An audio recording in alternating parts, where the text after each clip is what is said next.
Ito ang nasasabi tungkol sa Biblia na sinasabi ni Apisos na magpakabanal tayo.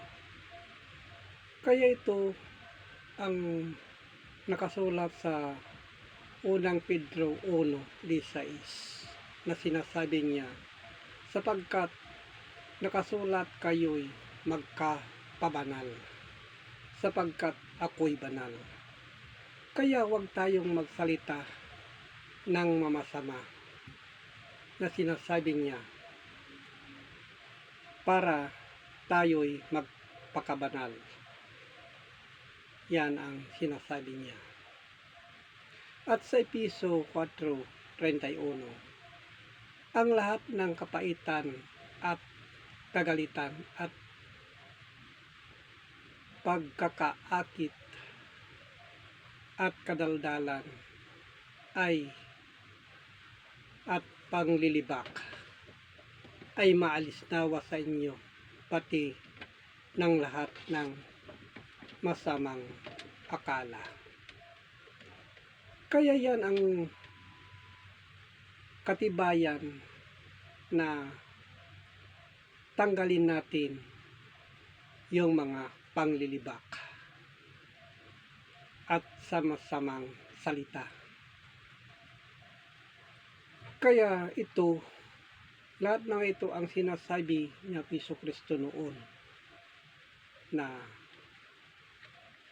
tayo'y magpakamabuti. At sa Episo 3:4, sa pamagitan ninyo'y sa pagbabasa ninyo ay iyong mapagtalastas ang aking pagkakilala sa hiwaga ni Kristo. Kaya kailangan ito sa hiwaga ni Jesucristo na sundan natin. Siya ang liwanag sa kaisipan natin. Sa mabasa sa Roma City 12, kaya nga ang kautusan ay banal, at ang utos ay banal at matuwid at mabuti. Yan ang gawin natin. Kahit mahirap man, kailangan na habang nabubuhay tayo, kailangan nakalkalin natin lahat ng mga hindi pa tayo alam ng mga salitang malalalim.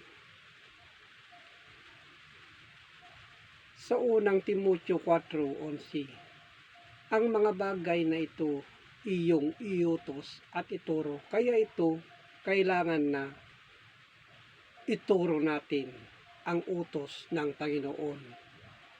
Ito para makalapit tayo sa Kanya.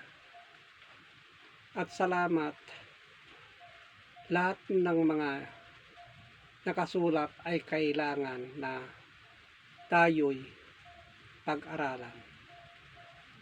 At salamat ng Diyos. Amen.